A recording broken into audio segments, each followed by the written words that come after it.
Good morning, Fresh Baked. We're on the Astro Orbiter and it's raining and this is a really bad idea.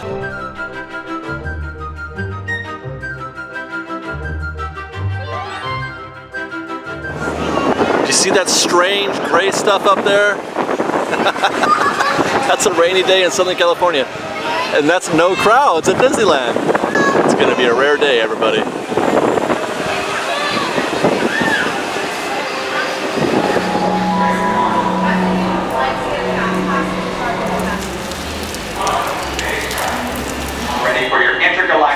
When's the last time you saw this in Space Mountain? Even at 8 in the morning, or 8:15, whatever time it is. Welcome, space travelers. Space Mountain is a thrilling, high-speed, turbulent roller coaster type ride in the dark that includes sharp turns, sudden drops, and stops. Before you embark on your adventure, please place all hats, glasses, and loose possessions in the storage pouch located directly in front of you. To prepare for launch, pull the lap bar toward you.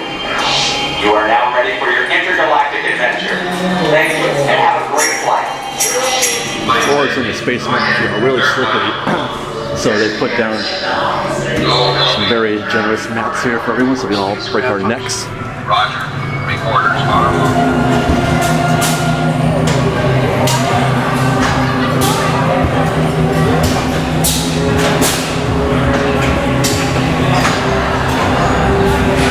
Well, it's not bad right now, but it was pouring rain just a few minutes ago. Here, look at this.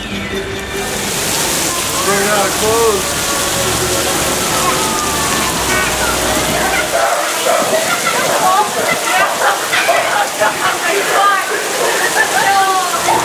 So this is an exciting morning for me, guys, and an exciting day, really, because this is the first day I've spent in the parks on a rainy day, a true rainy day, in years, and the first time as Fresh Baked. Strangely, I've been looking forward to it actually, because just for the opportunity to experience the park in the rain and to maybe figure out what is the best way to handle Disneyland on a rainy day, even though it hardly ever happens. If we do get rain, normally it's passing. It doesn't stick. But it's been raining in Southern California now for, well, most of the past 3 days. It's a little embarrassing actually because the news is freaking out and people everywhere are freaking out because it's raining for 3 days.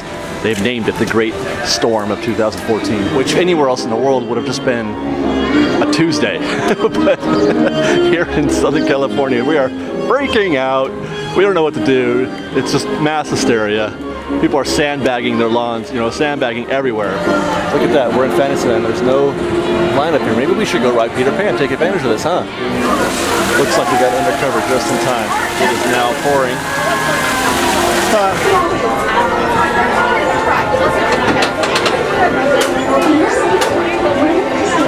So I guess on a rainy day, about half of Fantasyland goes down. Teacups are closed. Apparently the teacups don't drain very well. So they just fill up with water. The Alice in Wonderland ride is also down. This is not a refurb, that's also because of the weather. Something about the mechanics on the Caterpillars that doesn't work very well in the rain. And I would imagine that they closed Storybook Land because nobody wants to ride in a boat that's going, 1 mile per hour getting poured on rain. Although I would imagine the boats accumulate a lot of water too. But the dark rides are open. We just did Peter Pan and Mr. Toad's is open, Snow White, Pinocchio, and Dumbo actually is open. Apparently Dumbo, like the Astro Orbiter that we just did a little bit ago, those drain water pretty well. It looks like Casey Jr. is open though. I would have thought that might be closed too. Alright, Casey Jr. is closed. Which actually brings me to my next topic, and that is what to do on a rainy day. So your first option is to not come. That's a very reasonable and logical idea, is to don't come.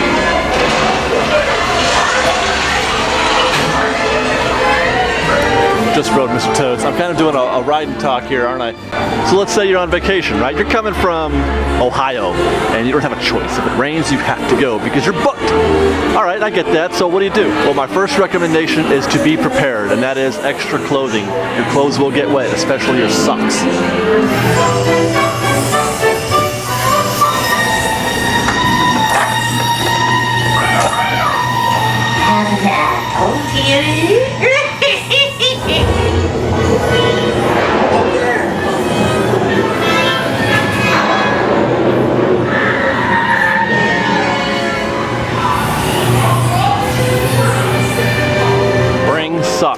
especially if you're wearing tennis shoes, you know, like running shoe type shoes, because those are not leather, you know, they're cloth, and they're gonna soak up the rain like a sponge, and your socks will be wet immediately.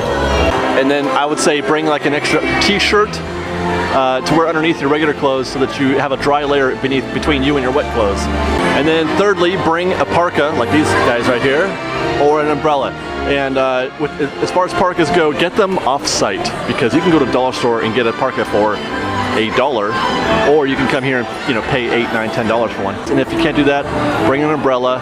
I would recommend the parka over the umbrella. Quite a bit of umbrella etiquette that you have to follow when you bring that.